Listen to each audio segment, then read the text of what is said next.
And now time for The Viewing Room with Adam and Ethan.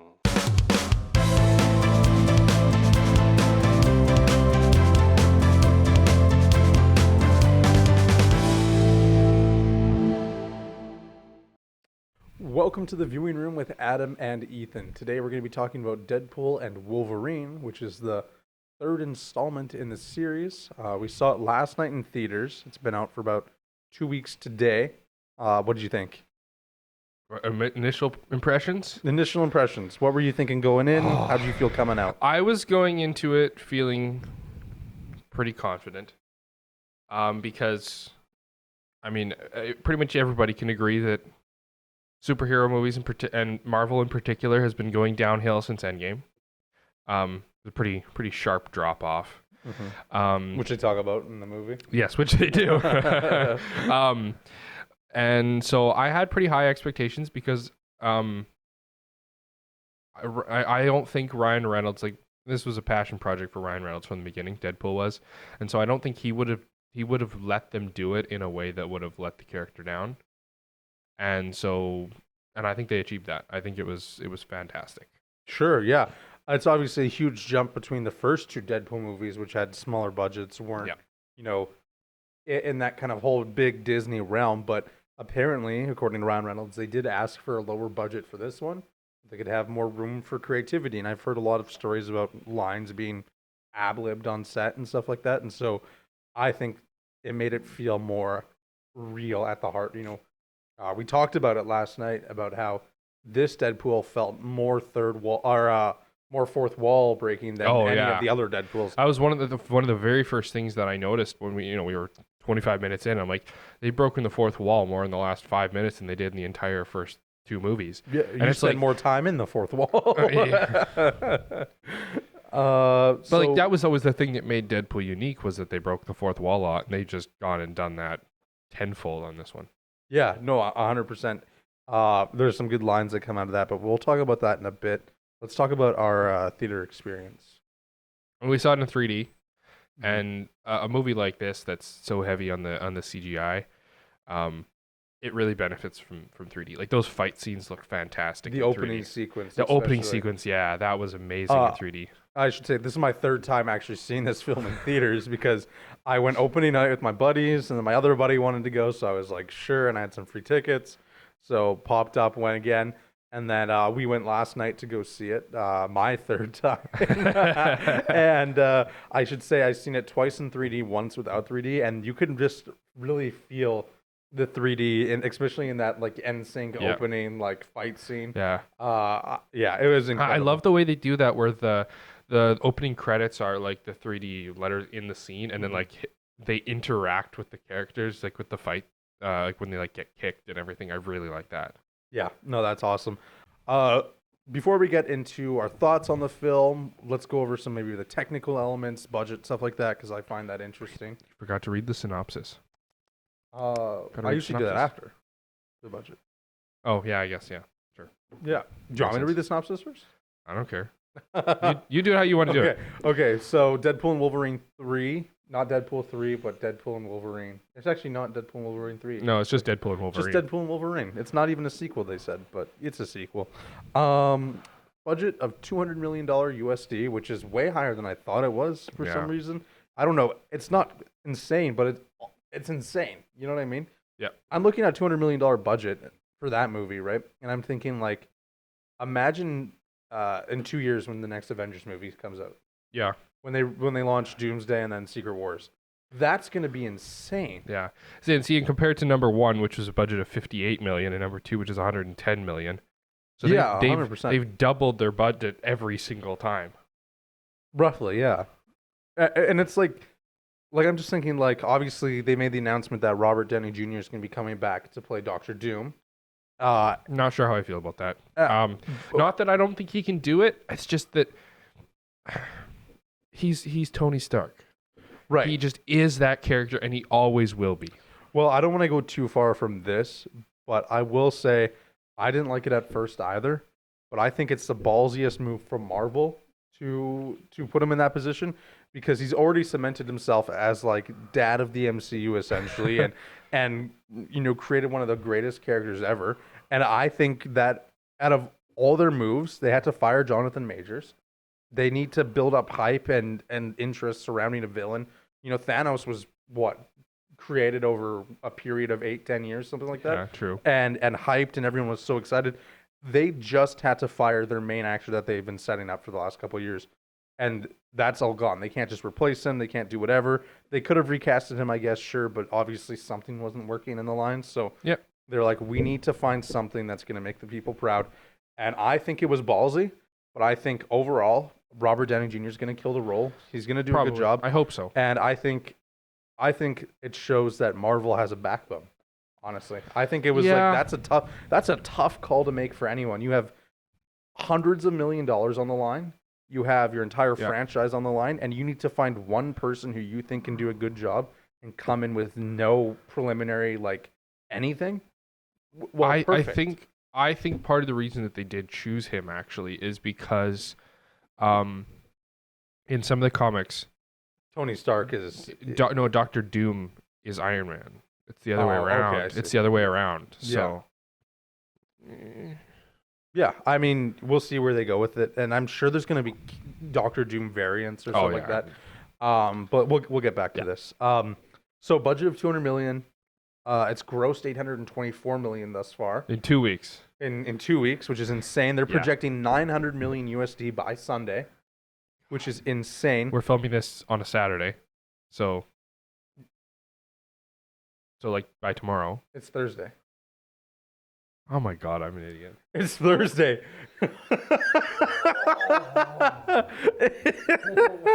It's Thursday, August 8th, 10 a.m. All right. Well, second best Saturday of the week.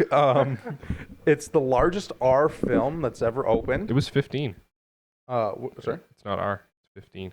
Oh, well, that's what it said online. That is the largest R-rated film. Maybe it's rated R in the States. I don't think it changes. It says, I looked up a list of rated R. The second is Deadpool 1 with 132 million. Huh.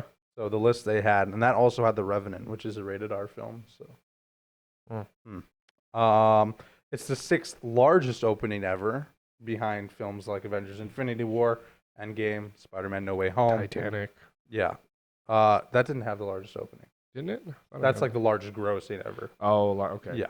But sixth largest opening ever of any movie of all time, which is pretty incredible. Yeah.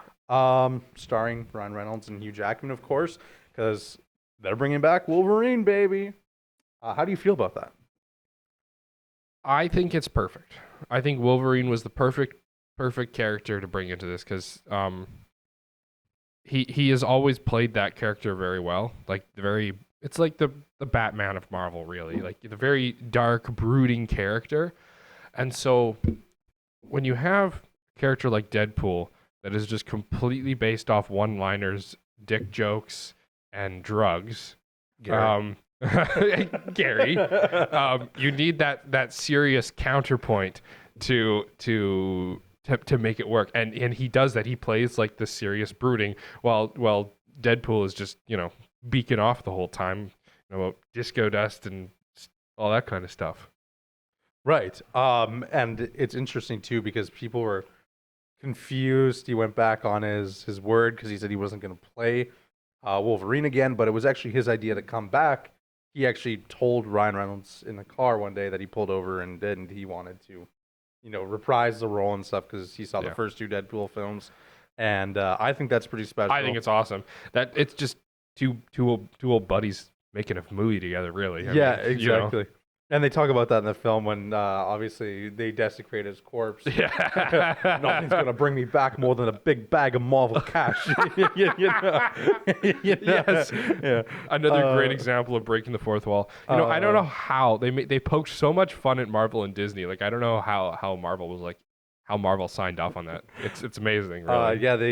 They gave them lots of creative freedom. We should also say that there's going to be this is the official spoiler warning. So maybe we'll leave a timestamp to when you can skip to like our rating out of everything. But it's probably going to be spoilers. So if you Oh haven't no, seen probably it, there is going to be go, spoilers. there's going to be spoilers. So if you haven't seen it, go see it.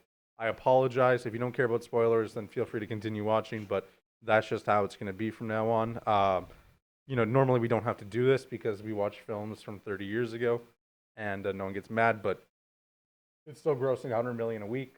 So Yeah. let's just put that out there. Cool. Let's. Do you want me to read a synopsis or what's Yeah, let's do what's the the thought? synopsis. Do you want to read off some innuendos there?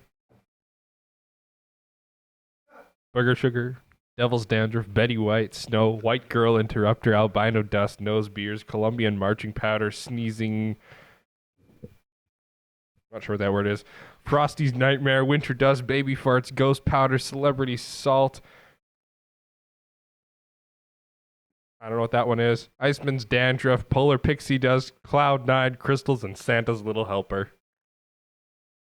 Can you wrap it now? No, I suck at rapping. Okay. Anyway, I won't be needing these anymore. I hope that light's okay. Okay. You want me to read Sorry the if I synopsis? destroy your studio, Gary. A listless Wade Wilson toils away in civilian life. This is like a poem. Oh my gosh. A little high Q. Yeah. With his days as the morally flexible mercenary Deadpool behind him. But when his home world faces an existential threat, Wade must reluctantly suit up again with an even more reluctant Wolverine.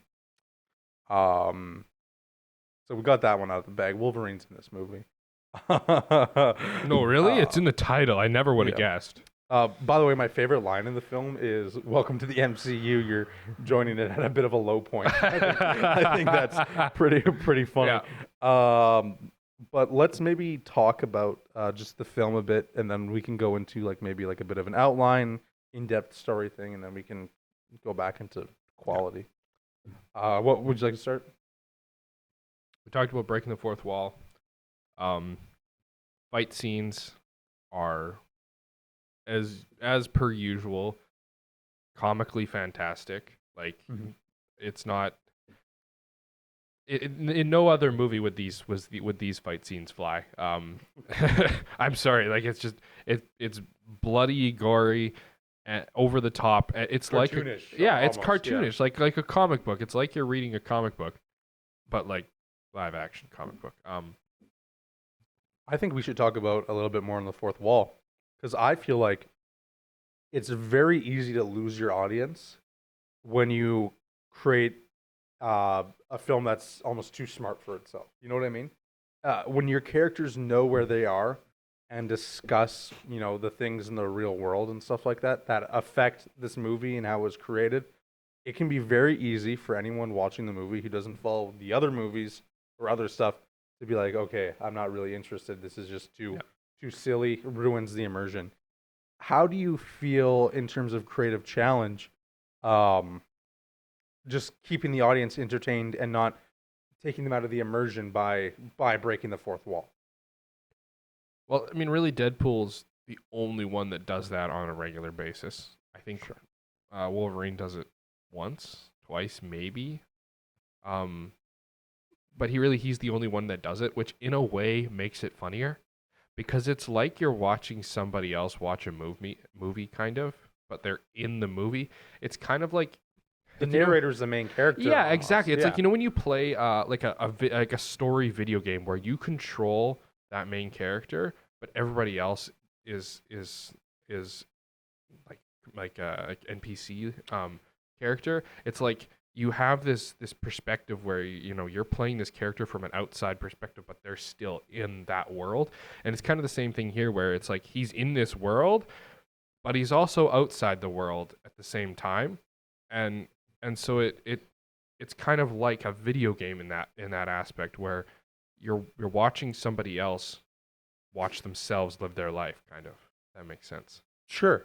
Well, I think there's something special about kind of having that inner monologue of your characters and then being able to portray that to a wider audience. I think, I don't know, it's something that's always interested me. I would love to make a film that kind of does things like that, but it's really challenging. I think it kind of cultivates into this big thing where you need the right actor who's, for the lack of a better word, charming enough to pull that off and skilled in what they do. And you need a good enough kind of dialogue that makes it worth breaking the fourth wall. sure. Obviously, I think this was a great stage to do that on because he's joining the MCU, really. Mhm. And whether they can make it really cheesy and he just like opens a portal and walks through whatever, but I think they kind of dove into a deeper aspect of how can we really grow as a character, even though there's a lot of just mindless, not growing scenes. But Yes. how can I as a character, save my world and kind of give up what I want to to essentially be the hero, right? Well, And I it's like they're mocking the entire superhero genre in a way, Right. With all like these, like they put all the cliches in there. Oh, I'm gonna sacrifice myself. And then it's like, and then it's like no, and they're fighting over who's gonna sacrifice themselves. Like that's the most cliche thing ever. But Yeah. he's just like, but then he's on the other side of the door and he's just doing all these funny things because he doesn't really want to. Nobody really wants to, but he's Yeah. they're making fun of it, and it works. Like I was reading some like the reviews that I could find a lot of them like, oh, the plot meanders along and there's nothing. I'm like, that's the whole point of it. They did this intentionally to just make fun of all those superhero movies, and they even do that when they break the fourth wall and they referenced Loki and like a specific episode and Yeah, everything. season 1, Like, episode 5 of exactly. Loki. Yeah. Like they're aware of their own Marvel is aware, or maybe not Marvel, but the people writing this movie were aware of the shortcomings of the other Marvel movies, and they make fun of that. And it's great to just see them actually acknowledge that it has gone downhill. Well, in one area that I think it works, especially is, as an audience, we very really, we feel superhero fatigue. We For feel sure, things for when we sure. go into a movie.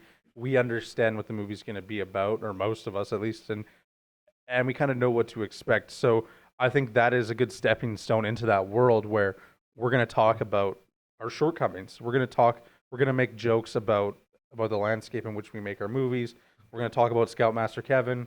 We're going to talk about all these things and break the fourth wall. And I think for me that's the most interesting part is cuz it's very easy to watch a story and you're like, say you're watching like a heartfelt drama, romantic comedy, and then someone just breaks the fourth wall.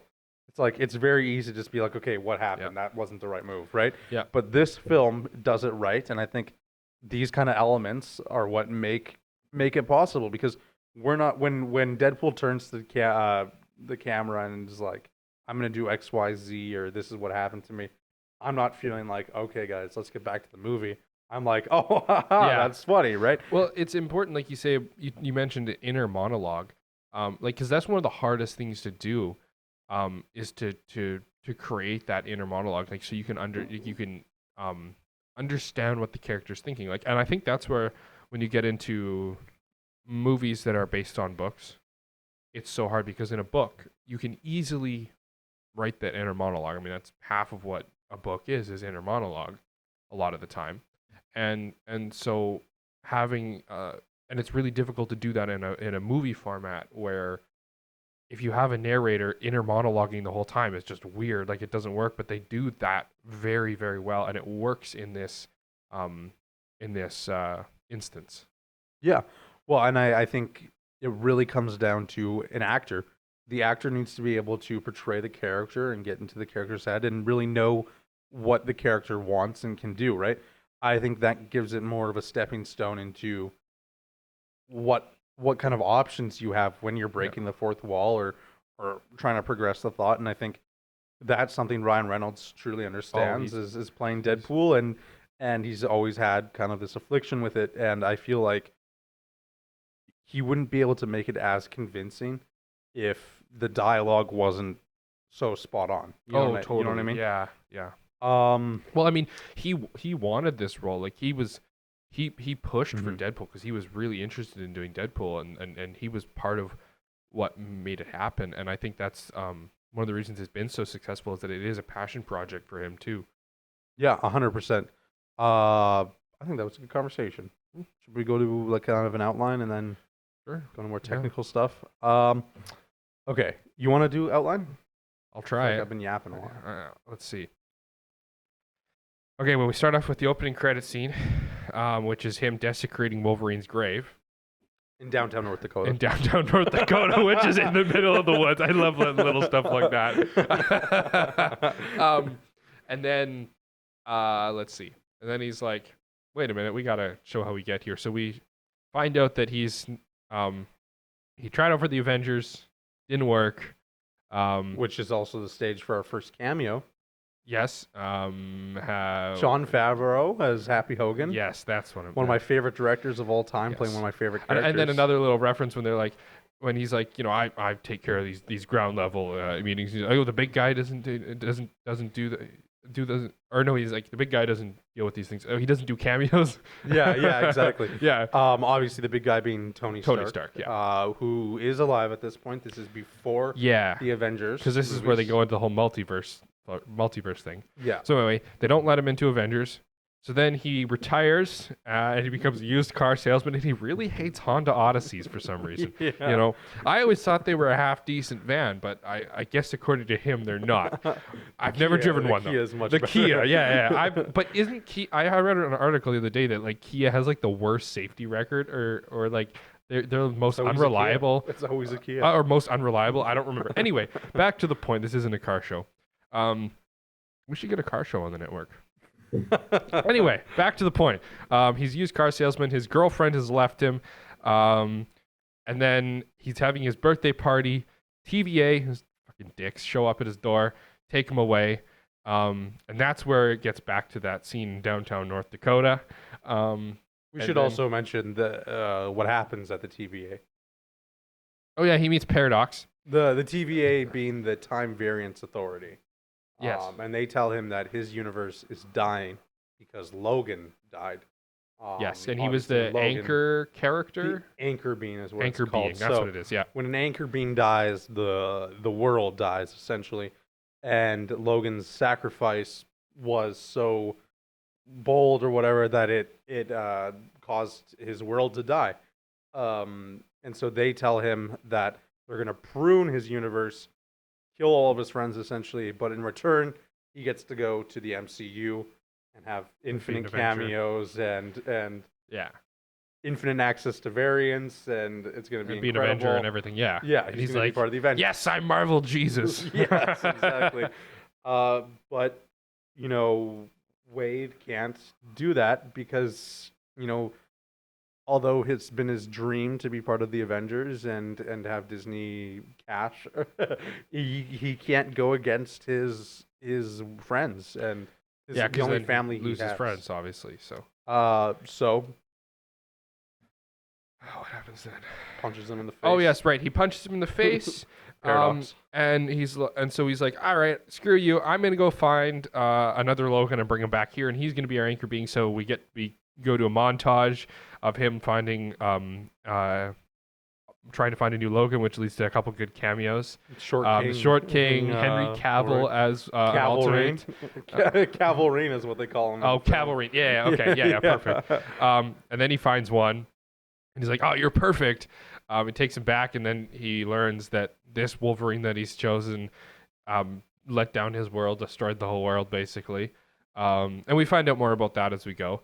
But then they send both of them to the Void, which is like the garbage dump. Yeah, they prune them. So if you've seen Loki, you kind of understand what that means. It is kind of hard to explain without people seeing that, but essentially pruning is just being erased from reality and put in a garbage dump. Yeah. So they're in the garbage dump, and they meet Cassandra, who is Charles Xavier's sister.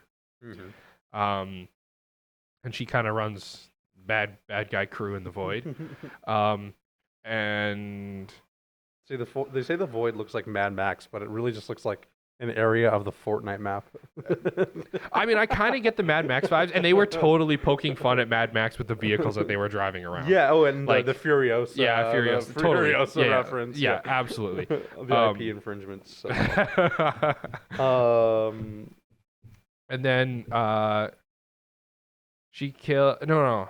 How does it work? They meet. They meet a mysterious man. Yes. Who turns out to be Chris Evans, playing who Deadpool thinks is Captain America. Yeah. And he's super hyped because these X-Men people are coming after them because Cassandra Nova wants to capture them. X-Men villains. X-Men villains. They're not the X-Men. Not the X-Men. And mutants, I guess you'd say. And then we realize that Chris Evans isn't playing Captain America.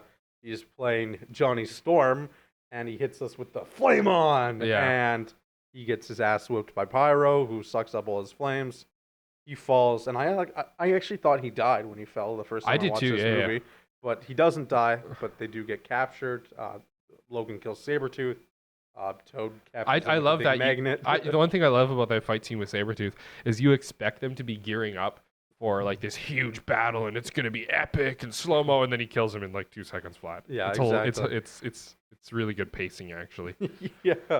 So they're captured. Chris Evans is with them as Johnny Storm. Yeah. And that's when they meet Cassandra. They arrive at Cassandra Nova's lair, which is the old giant Ant-Man suit. Yes. Which I like that little detail. Yes, and then Deadpool makes the reference of Paul Rudd finally aged. Yeah, Paul Rudd finally aged. So they meet Cassandra Nova, and she kills Johnny. Yes. Because he ran his mouth. Yep. Really, what happened is Deadpool basically told Cassandra Nova all the things he said, but he actually did say them, so we didn't really get them. Well, I love how you think that it's classic Deadpool, scene where he's just making up all that, because it sounds exactly like something Deadpool would say, and then we find out later that he actually did say it. But it's also amazing to see Chris Evans playing a role like that. Yeah, it's hilarious. I was a little bit let down. Like, it did feel like he was reading off a script. Like when they played the security camera footage of him doing that. He actually didn't read off a script. I know, but it just didn't sound like him. It sounded memorized to me. He memorized the whole thing. He did like an interview saying like they wanted him to read off a teleprompter, but he didn't. But it sounded memorized to me. Like, you know how when Ryan Reynolds says those lines, like, it just feels natural. Like, it's just snappy, and it felt like when Chris Evans said those lines that he was just memorizing them. Like, it didn't feel natural to me. Wow. Well, I was just happy they had that as an end credit scene. So I mean, it was funny, but like, yeah, no, I get it. From there, we go into Cassandra Nova's lair. Yes. Where they find out Eliath from Loki season 1, episode 5, is feeding on people from the void, and they can either join Cassandra Nova or die to Eliath. Yep. And they choose neither, and they run away. Yep. Run away. So they flee. They have a couple good kind of moments in the diner. You know, they talk about things. Wolverine is obviously drinking, rubbing alcohol. Yeah, fuck that liver. Which is a great line from the movie. And, obviously Deadpool's using his mouth to pry. Yeah. But Wolverine won't tell him why he's finally wearing a comic-accurate suit. As, again, they break the fourth wall, but it's part of his character. That, he just doesn't want to talk about it. So they keep going, and then they meet... Nice Pool, is that what Nice they call Pool and Dogpool. Dogpool, yeah. I love that. So Deadpool is wants to be the new dad for Dogpool, but Nice Pool is the puppy daddy or whatever. Doggy daddy, yeah. For Dogpool. And then also Nice Pool has these gold-plated twin 50 cal Desert Eagles. Yeah, and Deadpool asks for them. And Nice Pool's like, for my dead body, which we'll get to later. Foreshadowing. He then lends them his ride to go to the which is a Honda Odyssey. Yeah, a Honda Odyssey. And I love that, again, too. It's like they're making fun of the superhero genre because you expect them to get some nice fancy car or whatever. And it's this junky old Honda Odyssey. Yeah, so what is the Borderlands? That's what it's called. The Borderlands, yeah. So they go to the Borderlands to meet other people who have escaped Cassandra Nova. Because the only way to leave the void is through Cassandra Nova, they find. Yeah. So they go, but on their way, Deadpool and Wolverine get into a fight because Wolverine realizes that Deadpool doesn't actually know how to save his world. Basically, He made an educated wish. Educated wish. Deadpool had said to Wolverine that if you can help me save my world, the TVA can save your world as well, which was an educated wish. An educated wish. So they get into a fight. There's this incredible moment. I think the whole theater goes silent too every time. I say every time because I've been 3 times. Yeah. Where, Wolverine kind of just screams at Deadpool for a bit. And he like punches the roof of the car and he's like, it's one of God's best wishes. Or what does he say? One of God's best whatever, that you can't die, whatever. And he's like, you got nothing to say, mouth. You know the line? I can't remember exactly how it goes. The whole theater goes quiet when got nothing to say, mouth. And it's just dead silence, right? And he's just breathing heavily. It's insane. And then Deadpool, for the first time in the movie trilogy, is like, he takes offense to it. It's the first time he's ever taken offense to anything. Yeah. Because obviously Wolverine's talking about things like how he had a stripper girlfriend who even left him because he was so stupid. Yeah. And he's like, I'm gonna fight you now. And so he punches him in the face. They have a bloody car battle scene. They kick him into the radio to start playing the music, and first of all, it's playing the Greatest Showman. I love that songs. Little reference, yeah. Greatest Showman. Obviously starring Hugh Jackman singing. And then they keep going. What was the song that plays the other one? I can't remember. There were so many good song references. Yeah, there's a good song. We're gonna get in flack. I'll just put it on the screen or something. Anyways, they kind of tie. Essentially, they both beaten up in the back of the themselves Odyssey. bloody. Yeah. Which all of a sudden this girl comes into frame, who we don't know yet, and she takes them to the lair. They wake up obviously, and Deadpool shoots up in a panic, saying "Thor." I love it. He does that a couple times throughout the movie. Wolverine saying how he loves the place because there's a bunch of alcohol. Yeah. And then we got our next batch of cameos. So, Gary, plug your ears. Kids at home, plug your ears. You want to go? Okay, who all do we have? So we've got starts off with Jennifer Gardner. Yes. As Elektra. Yes. From the Elektra series. Yeah. I don't Gambit. Played by Channing Tatum. X-23. X-23, yeah. I don't remember the actor's name from Logan, obviously. And then who's the last one? It's Wesley Snipes as Blade, which is hilarious. They'll have kind of funny dialogue. Yes. Wesley Snipes and Ryan Reynolds famously hated each other. Wesley Snipes hated Ryan Reynolds, something like that, on the Blade kind of trilogy. There's some info on that. I don't know if we want to talk about that now. Sure. Apparently, on movie trivia, r/movie trivia, Wesley Reddit, Snipes trusted source. Wesley Snipes would only refer to Ryan Reynolds as Cracker. He would say things like, don't stop forgetting your lines, Cracker, things like that. And just famously just didn't like each other. It seems they made up now, though, because Ryan Reynolds made a really heartfelt Instagram post talking about how he's Marvel Daddy now. Obviously, Blade or Wesley Snipes has been the longest ever MCU character now. Yeah. So that's pretty special. Replacing Hugh Jackman, of course. And I guess then it would have been Elektra and stuff, but Blade is now number one, the first. And I think they kind of made up and like each other now. They have some dialogue like that in the movie where they're like, I never liked you. Oh, you never did. Things like that. Yeah. Channing Tatum comes back as Gambit. Doesn't come back. He comes for the first time. But if you do know, there was a Fox movie, a Gambit movie that was canceled when Disney bought Fox. Mm-hmm. So Channing Tatum was supposed to play Gambit in 2005, something like that. So 19 years ago, but that was canceled, and so he came back to do his Gambit. He's obviously has a funny, dialect. Oh, he keeps switching. Yeah. He keeps changing it throughout. It's hilarious. And then Deadpool asks him if his dialogue coach or dialect coach is the Minions. Yeah, exactly. Minions. I love that. Yeah.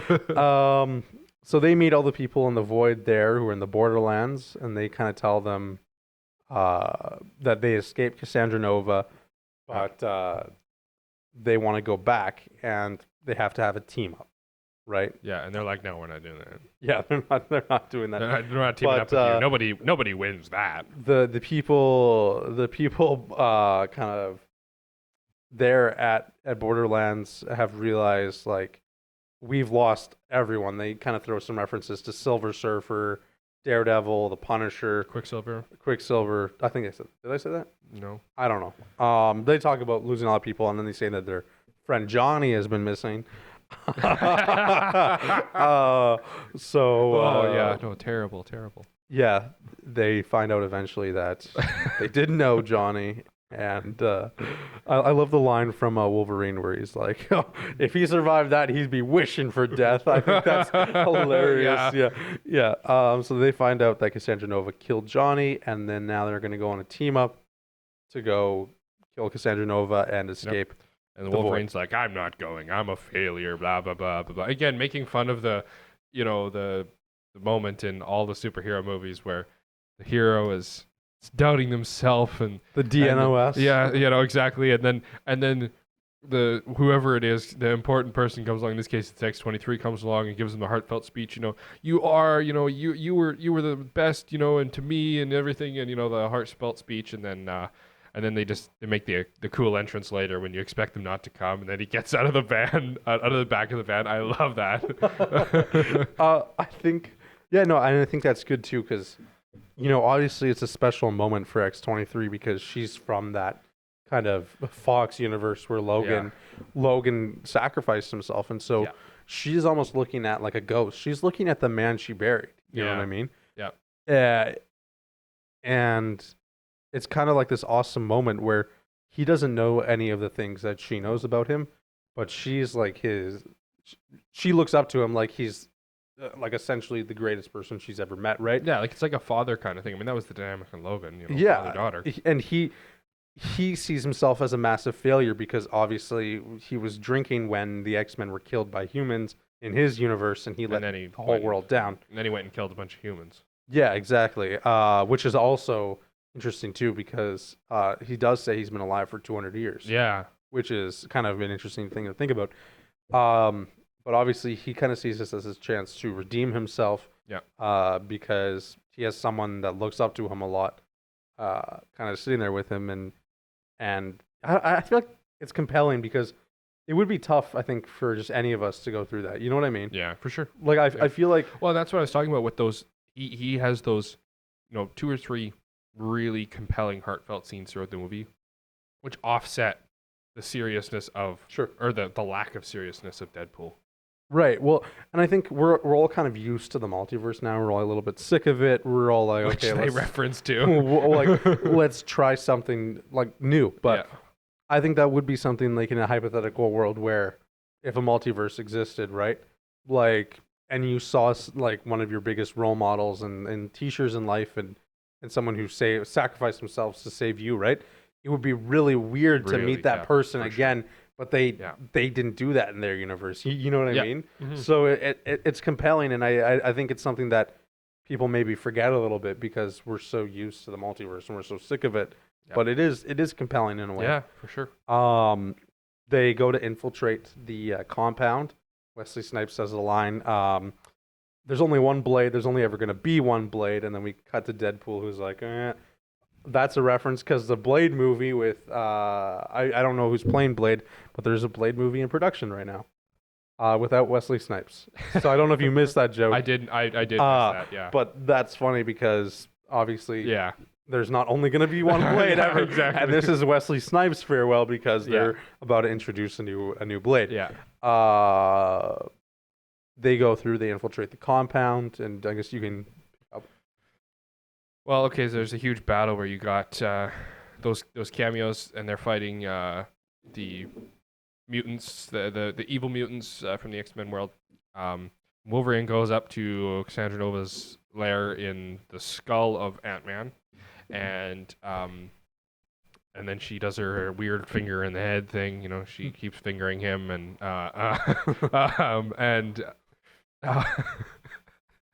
Hey, they made good jokes. I'm just reusing them.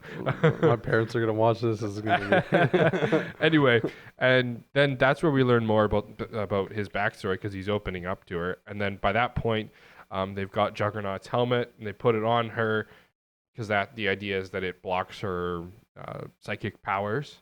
I don't know why they couldn't have just used tinfoil. What's so special about Juggernaut's helmet? You know, I think it's yeah, Just probably throw a part of the tinfoil hat on her. material and how dense it is. I Probably, think that might yes. be a plot hole though, because they talk about it in the film where. Look at us talking about plot holes in a superhero movie. Come on, what are we doing? In Deadpool, no less. yeah. We'll take a couple steps back, but they talk about how Cassandra Nova, who's Professor X's twin, has to touch people and get close to use her powers. So she like can stick her hands inside your brain and stuff. Whereas Charles, I was gonna say James Charles. James Charles. Charles could. Can you imagine James Charles being Professor X in the multiverse? That's crazy. Anyways, Charles can do it from afar, right, and tap into people's minds from a long distance. So it's interesting to me how, like, obviously it wouldn't work for Professor X if it's super far away and you're wearing that helmet. But if she can stick her fingers through your head, what does it matter that you're wearing the helmet, right? I see what you mean. Right? Yeah. But whatever. But they put the helmet on her to like dampen her powers. No, I see what you mean. So Yeah, that's that's just interesting to me. Yeah, I mean that's kind of, I guess, maybe I don't know. You got really silent. Like I just discovered like. Well, no, I'm like I Massive can't conspiracy explain theory. that. I mean, it doesn't, Yeah. And then obviously they save Cassandra Nova's life because Pyro, sorry. Pyro, who's been working for the TVA Paradox. He's just like sleeper agent. Yeah, comes and tries to kill Cassandra Nova because he's sick of her antics. But obviously, Deadpool and Wolverine take off her helmet and save her. And in return, she gives him access back to the world out of the void. Yep. So they kind of throw him back into the world. They give kind of a farewell to all the other, Marvel characters fighting still. They're brought back, and everything seems fine until Cassandra Nova comes back and realizes that, Paradox isn't operating with the TVA. He's kind of his own kind of branch. He's You good?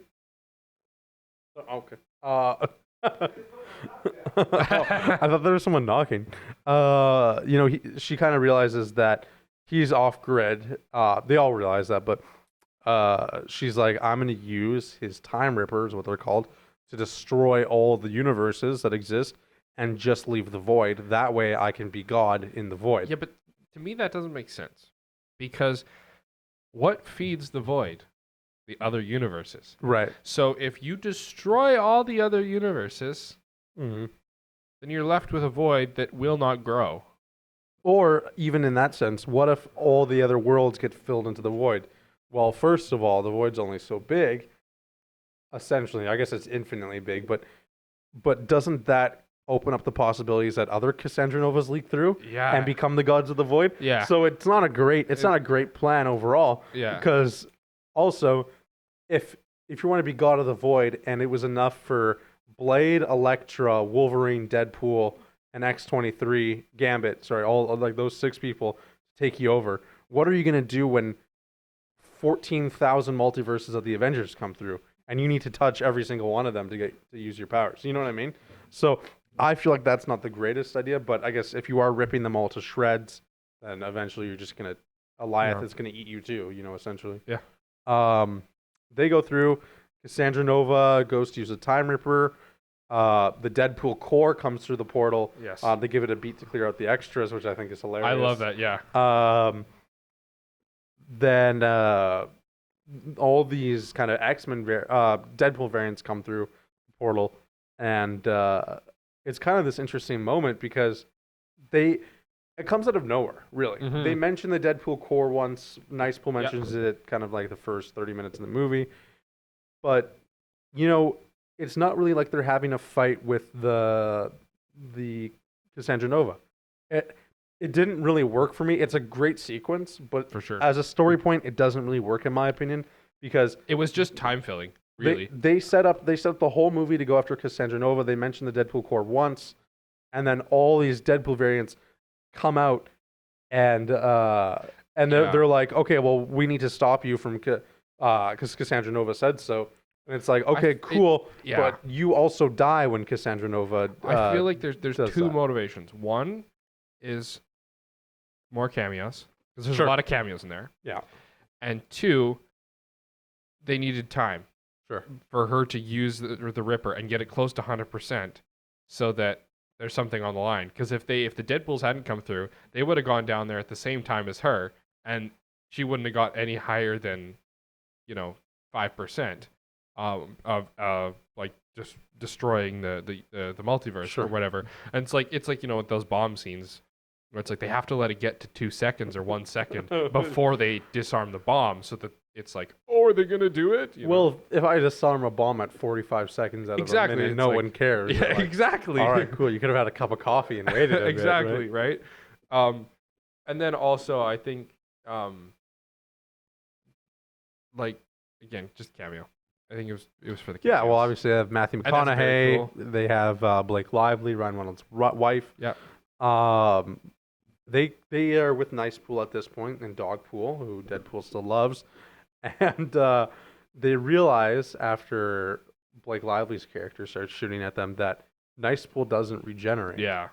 No, we were talking about those twin gold-plated Desert Eagles before. Yeah. So Ryan Reynolds or Deadpool decides, okay, well, we're gonna have to save, wink, wink, Yeah. Nicepool. So we gotta go to the med pack over there by like that hot dog stand, right? Yes. And so he carries him over, and all the Deadpools and stuff are shooting at him, and he gets halfway, and he stops in the middle of them, using them as a human shield, essentially, being like, okay, no, listen to me. You got to tell me that you're gonna survive this. You can survive, right? Yeah. And basically his head gets blown up. And he dies. And Deadpool tries to do CPR on him, and Logan's telling him, like, you're an idiot. That's the greatest scene ever, when it cuts him and the blood's just squirting out of the stump of his neck. Yeah, that's hilarious. so brutal. We're really desensitized to this. Like, imagine like the year's 1912, right? And you're like walking into the movie theater for the first time, right? Big screens aren't really a thing. There's no even sound yet. And you start seeing that shit. That's crazy. Yeah, but that's because that would have to be real. Well, it's just crazy. And then obviously he dies, but he gains the gold-plated pistols out of it. The Deagles. And so they go to work to start killing the Deadpools. They have this incredible fight scene. Yeah, it's a fantastic fight scene. And then at the end, after they've killed like 200 Deadpools, they realize, oh, these guys all have regeneration powers, and Nicepool was the only one who didn't. Yes. So all the Deadpools come back to life to kind of revitalize the fight scene. But Peter, one of Deadpool's good friends, comes to him and in his old Deadpool suit, his non-comic accurate Deadpool suit. You know what? A little detail. Yeah. the bulge. Yeah. I love that. It's so fucking hilarious. Yeah, no, it's hilarious. He's got like the stomach flap, but also like the crotch flap somehow. And it's like all cut off. Yeah. So every Deadpool has a Peter, just like every Spider-Man has a Peter Parker. Yeah. Or Uncle Ben, sorry. Yeah. A variation of Uncle Ben. And so essentially all these Deadpools are like wanting to chill and hang out with Peter, so they just stop fighting. They don't care about Cassandra Nova anymore, which again is just crazy. Like, it would never work in any other movie. You would leave you're feeling absolutely stupid. And it is dumb, but it's like, also it's like, okay, cool, now they're gonna go take down Cassandra Nova, so it just it works. And it's like, it's something that you would never do in any movie sense, because it just doesn't make sense. But that's why it works, is because they don't take themselves seriously. Yeah, it works. Yeah. And so obviously they go to destroy Cassandra Nova. Paradox tells them that if they want to be the heroes, they have to destroy the Time Ripper. Yes. But if someone goes in to destroy it, They're gonna die. they're gonna die. So Wolverine decides to go make the sacrifice, but Deadpool doesn't let him. He throws him back into like the other room, and he's like, "Listen, I need to be the one to do this. Yeah. It's kind of like whatever. You didn't choose this. Yeah. I chose this for you." Yep. So Deadpool goes to do it, but he can't. He's just like his arms aren't long enough. Whatever. Yeah. He can't destroy the Time Ripper. So Logan bashes down the door and comes and helps him, and together they hold hands, and they destroy the Time Ripper and killing Through the Cassandra power Nova. of friendship. So we cut back to Paradox, and the TVA is there, kind of investigating Paradox's branch of the TVA, realizing he's off the grid. Or he kind of denies any involvement, saying that like his guys were the ones who went in there and were killed, and it wasn't his fault, even though it was all we're orchestrated getting some by ratings him. that show an unauthorized Time Ripper. Oh no, it was Cassandra Nova. I had nothing to do with that. Yeah. No. From there, we're kind of led to believe that Logan and Deadpool are dead. However, they walk into the room like nothing happened, because while one of them would have died on their own, together. they can't. So they basically explain to the TVA that, and I forget that lady's name. I feel stupid. Yeah, because it was but another cameo because she's from well known. Loki. Um, She's like one of the officers. Oh, Yeah. officer or agent. Whatever. I'm gonna beat myself up after it. start with an M. Like. Anyway, I can't remember. No, this is gonna be crazy. But no, it's a really, it's one of those like, again, they're poking fun at the superhero genre where when they make that ending where it's like, you expect them to die, but miraculously they beat the odds and pull through and they survive, and you're like, yay, they survived, and like it doesn't make any sense, but like you like it, right? And it's again, they're poking fun, but at the same time, it would really suck if they died. Like that would just really be a real letdown, to the end of the series. Yeah, especially since it's not like a super serious movie. Exactly. It wouldn't feel right. It's B-23, B-15, Hunter B-15. Hunter B-15. That's it. Yeah. Yeah, she's from Loki. She's obviously now one of the heads of the TVA after the Loki season 2 finale, which we won't talk about. But yeah, they're alive. They arrest Paradox and take him in kind of for judgment. And they realize that now they're probably going to have to prune Deadpool and Wolverine now. But whatever they did in Paradox's time kind of revitalized the multiverse. Yep. And or their timeline. And now Deadpool's universe doesn't have to be pruned. Yep. And Logan gets to stay there too, Logan can stay. Obviously, the TVA isn't going to turn back time and try and fix Wolverine's universe, because part of his character now is he's a hero. He doesn't have to be the worst Wolverine of all time, because maybe he was the worst in his universe, but he's one of the best damn ones in this one. Yes. Because he's not just one of, he is. He is the Wolverine. He's Wolverine. the X-Men. Yes. And so, yeah, they let him stay. He moves in with Deadpool and a blind owl. And they live happily ever after with Dogpool. Do lots of pixie dust. Lots of pixie dust. It's a good movie. Yeah, White Girl Interrupter. I feel like that was a long synopsis. Yeah, I mean, Was that a long synopsis? it took a while to get through it, but there's a lot to it. there's a surprisingly complex plot for a relatively simple movie. Yeah. Like, and it's not a complicated plot, but at the same time it is. Like, it doesn't feel complicated because it's just a typical, superhero trope. But there's I think there's so many details, and that's what makes this funny, is the details. The story itself, like I said, typical. But you throw all the little details and references and cameos and one-liners and fourth wall breaking and everything on top of it, and it makes it complex. Sure. Well, I'd even say it lacks some structure of how kind of like normal formulaic movies work, where you're starting off on like the simple hero's journey, everything like that. This movie goes much deeper into different aspects, and like I said, most movies wouldn't have like that Deadpool fight at the end, but this is a multiverse movie. They don't really fight Cassandra Nova. You know what I mean? No, They put a helmet on her. She's defeated. They take the helmet off. She lets her leave. they destroy the Time Ripper and kill her by basically holding hands, right? Yeah. They don't really fight her Power at any of point. friendship.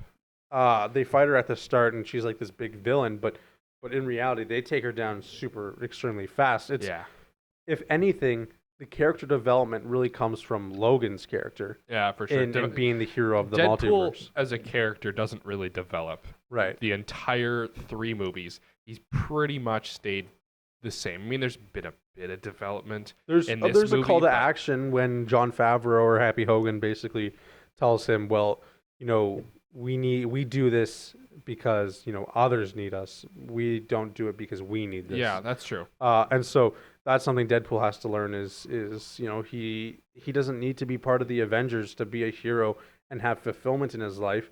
He can get just as much satisfaction of being with the people he loves the most and being the one who can save them, because that's who he is. He doesn't need to be an Avenger because he's himself. So that is a kind of a piece of character development for him.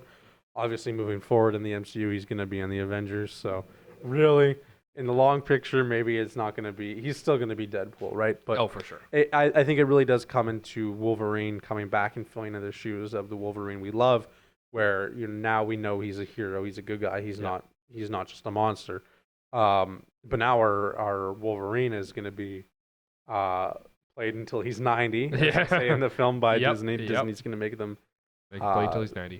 Play the character until he's 90. But yeah, like where I would say the film doesn't like follow like the standards thing isn't necessarily a bad thing, right?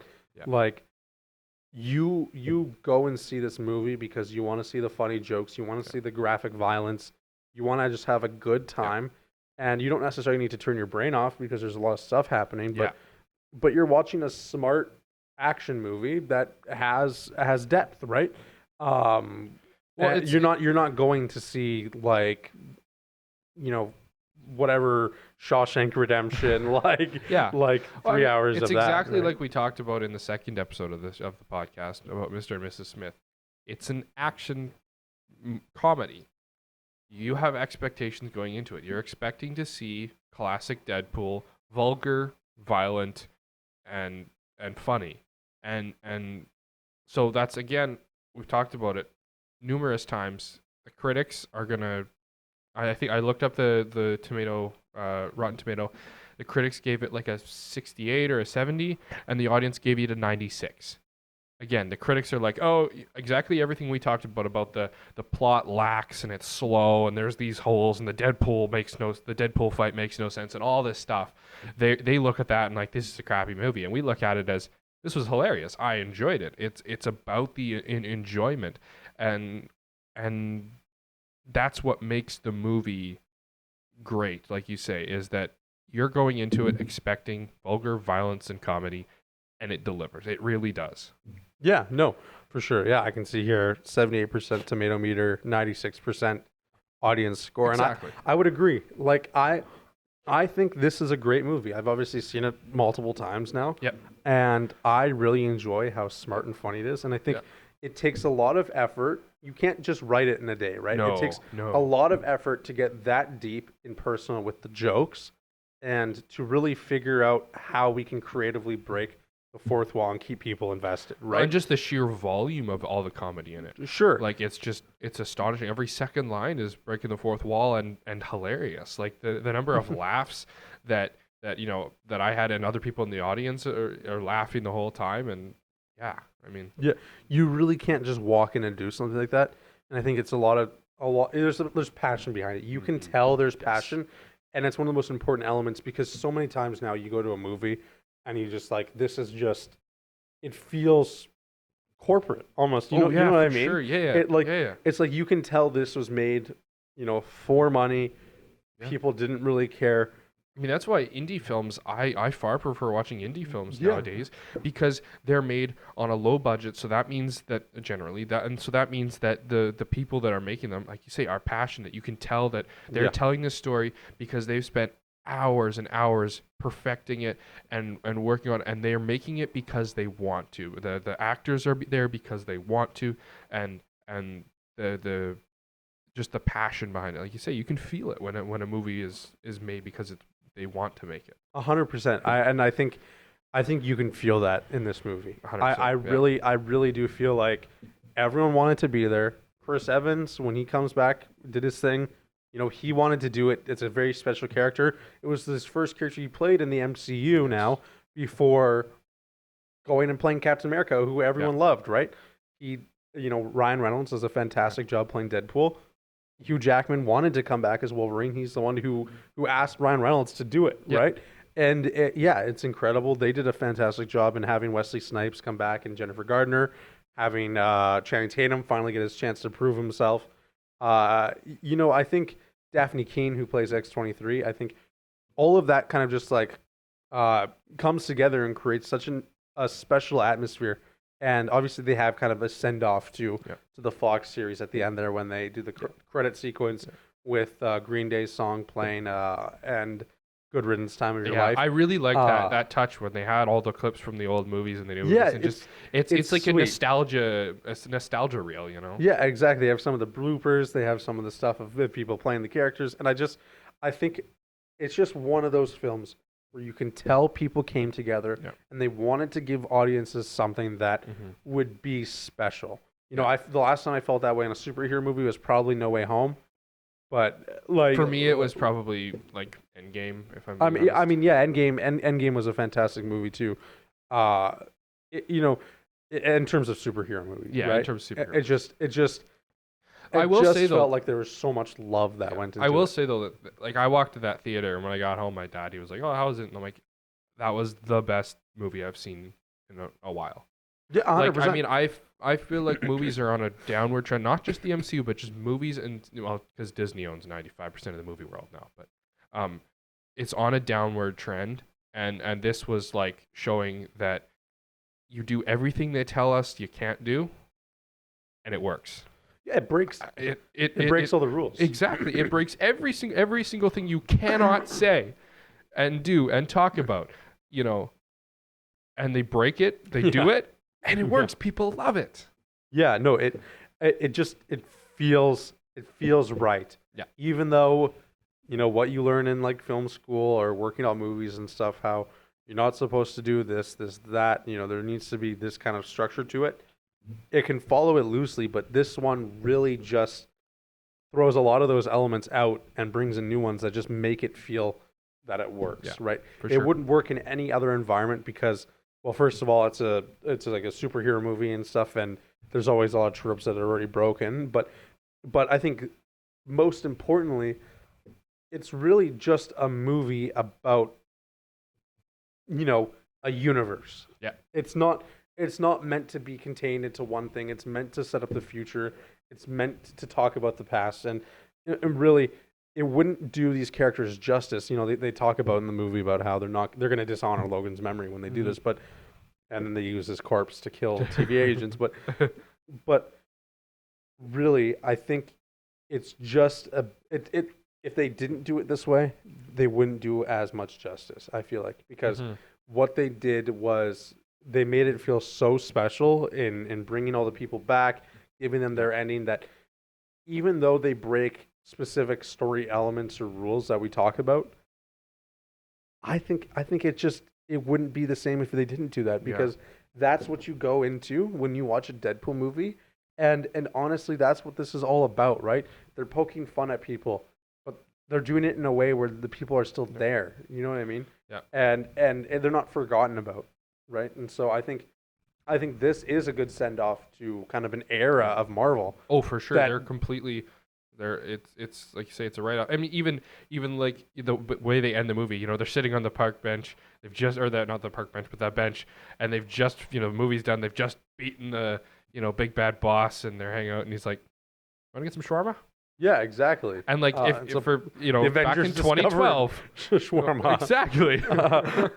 Yeah, no, I think it's one of those things where, you know, you and I kind of grew up around this kind of Fox era of X-Men and stuff, and I grew up watching those movies with my dad and enjoying them. And I think the Avengers, I would go to all the Avengers movies in theaters with my 100%. dad. You know, it just kind of works in a way that this is almost like it was super nostalgic for me, first of all, For seeing sure. the end credit scene, but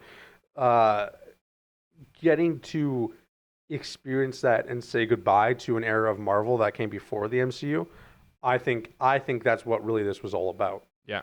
And I think they told it in a good way where they're setting up the future with Wolverine and Deadpool. They're also kind of saying goodbye to an integral part of the past, and that was the Fox series and Elektra and the Blade. Uh, and I just think it all kind of came together and was incredible. Well, I mean, as ironic as it sounds, it's a feel-good movie. Sure. Like I walked out of that theater and I just felt fun and like happy. Like, a lot of times you walk out of the theater and you're like, that was terrible. Why did I spend my money on that? But I walked out of that theater and I just had that buzz. Yeah, that you my get. heart was beating fast. Yeah, when you I get went to that bed buzz last when night. you're just fired up and you're like, oh, that was so good. I want 100%. more. And I think that comes from, like you say, that send off where they bring back those characters. Like anytime you have a movie where they reference the prequel or a character who has played it before, things like that, it gives you that feel good a lot of the time. It gives you that feel good energy kind of, and then just the sheer volume of those references in this one made the movie. Yeah, it 100% works, and I'm just happy that it had such a good ending. Yeah. And it does feel good. It feels right, and like obviously popcorn flick, right? Yep. You're not. This film isn't like, the top 100 story films of all time, right? By far. But I would say it's one of the best movies that's come out this year. Oh, 100%. And- It's completely saved this summer, for movies. Well, there's an argument with Twister there. Twister was a fantastic movie too, but I just think that at the end of the day, what they did worked. They make jokes about dishonoring characters and stuff like that, but I really do feel like this was the proper way to do it. This was the 100%, proper yep. send off. I think they honor it, like you say. And I'm excited to see more Deadpool and Wolverine. Yeah. And I will go see it again. Let's do it. Okay, the other thing I wanted to talk about. There's this big controversy. Yeah. Over Wolverine and his arms and his muscles. Some people think All real, baby. Some people think it's real. All real. Some people think it's not. It's real. Do you see his training videos on Instagram? But have you ever watched Corridor Crew? First of all, okay, steroids, but Great YouTube real, channel. for real. Great YouTube channel. They do I like Corridor special Crew, effects. yeah. Like awesome Yeah. YouTube channel for learning about special effects. And you know how they do their VFX artists react series, and Yeah. they reacted to this, and some of the things they point out, it's like there's definitely some CG in there. I'm not sure if it's all CG because it would be really hard to do it that well. I think, I guess maybe not where CG is at, but I think it is. If I'm being honest, I got to agree with them that it is. And I was doing some research before we did this about whether or not it is. And everybody's on a different side of it. And I have to say, I think I'm on the CG train. I think I'm on it. I think you're wrong. Have you seen a picture of Hugh Jackman? Look at this stud. Look at that stud. That's his face. Well, I'm not looking at photos of his arms right now. Well, then look up photos of his arms. We're talking about his arms, not his face. Look at that. Look at that. Yeah, that's he's from eating like 8,000. 2000. He's eating 8,000 calories That's a from day. like 2000. There's no gray in his hair or This his was beard. posted 2024. Just because it was posted in 2024 doesn't mean it was taken 20 years ago. And you know what? The director of this film even said, "What's the director?" We didn't say that. Why didn't I say the director? Was it Feige? No, God, no, it wasn't Kevin Feige. It Uh, was. Is it the same guy as the first one? Because what was with Tim something was the one who directed the first one. Sean Levy. How did I not know that? Because they had the really cool title card where they do like he throws it and it says a film by Sean Levy. Yeah. Oh, did you notice in the final scene? I noticed the pizza boxes. It's the pizza Feige's brand is Pizzeria. Feige's favorite, I think. Is what it was, but it's still Feige. Yeah. Yeah. I thought that was neat. Sean Levy did say that shot where Deadpool's like looking over at his abs and stuff is real. was real. So I don't know. real. I'm not really. I'm not sorry, really I don't on. believe I'm it. not on the CGI train. I don't believe it. I think you're just a hater. I think No. that. I think I'm just a realist.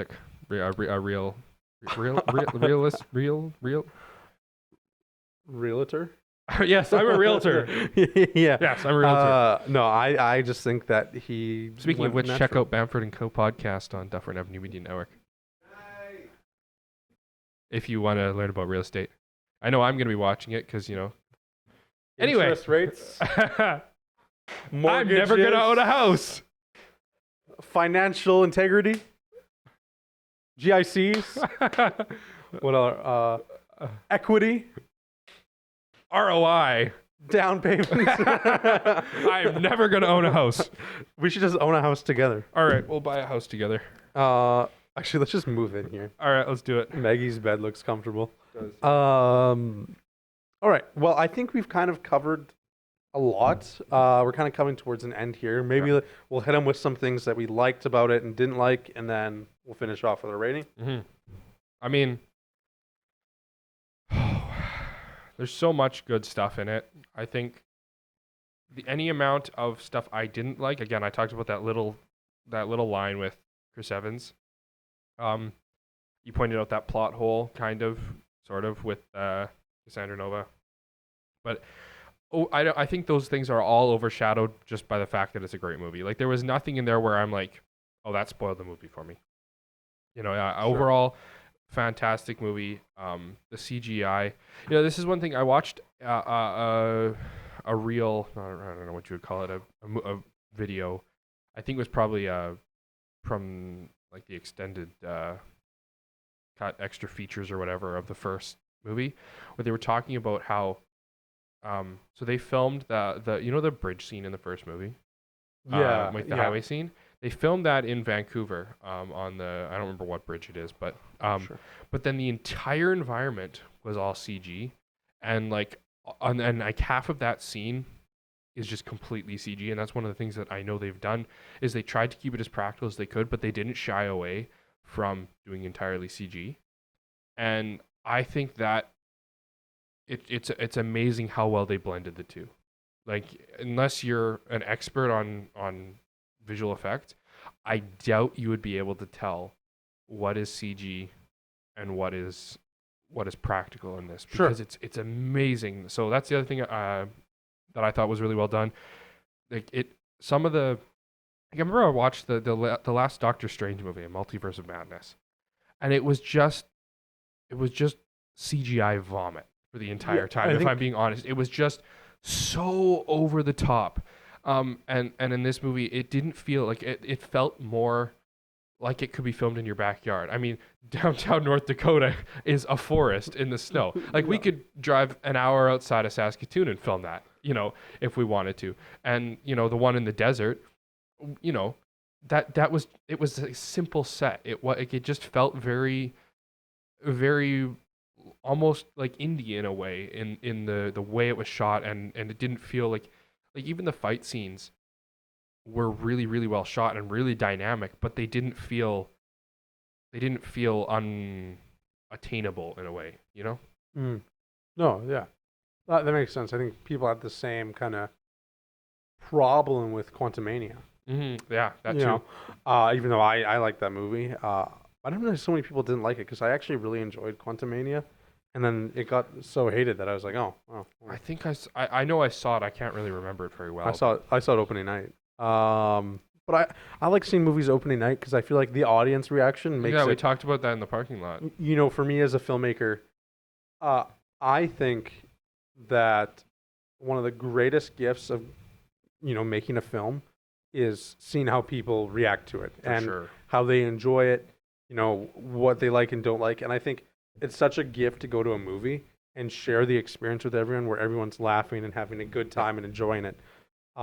Which makes me think, before we go to our rating, we should talk about one more thing. Truthful Timmy, the blowjob queen of Saskatoon. I love that. I'm so happy. They reference Saskatoon in this movie, hilariously. And when I saw that in theaters opening night, the audience went crazy. Yep. So on us just behalf of us, thank you so much, Ryan Reynolds, for Yes. making sure that got into We the love film, you. because that's We love you. hilarious. And you know, just like you don't get shout outs. Well, they in referenced your- vagina in the first movie.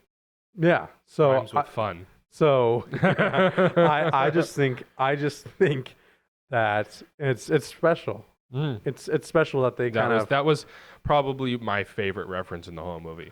yeah, and everyone pauses for a second. It's like, wait, what? Did we hear that? No, right? exactly. Like, It was what? like, even when we went, there wasn't very many people in the theater because it's been out for 2 weeks, but still yeah, a lot there- of people for 2 weeks and having Yeah. like 6 showings a day of it. but yeah, I know there was definitely a collective like, wait, did we just hear that right? yeah. Yeah. People were freaking out and clapping. They're just like, oh man, that's why I love the opening night thing. Yeah. Is when the theater's packed and energy. everyone's there. For sure. There's energy that I think just enhances the movie experience so much, right?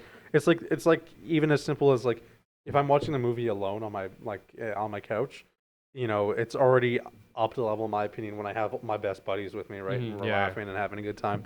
So yeah, that's kind of all I have to say on that. I think this was a really solid movie, and I think a really good send off to some of the Fox characters, and just I just think it worked. Yeah. I think that again, that's the biggest thing. This is one of those movies where we're not judging it based on its story and its filmmaking technique.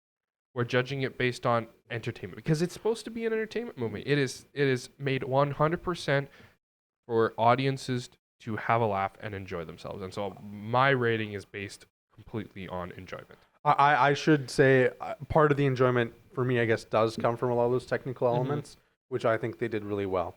I think like the Wonder scene with the bus, like with just like the steady shot, I think they did an incredible job with that. Yeah. So I do think part of having a great movie is a good blend of both the technical elements and the enjoyment aspect. But I think looking at all of those things combined for this movie, I'm gonna have to give it a 9. A 9 out of 10, and that's probably the highest movie I've rated this year so far. I was gonna say 9.1. So yeah, you just have to one up me every time.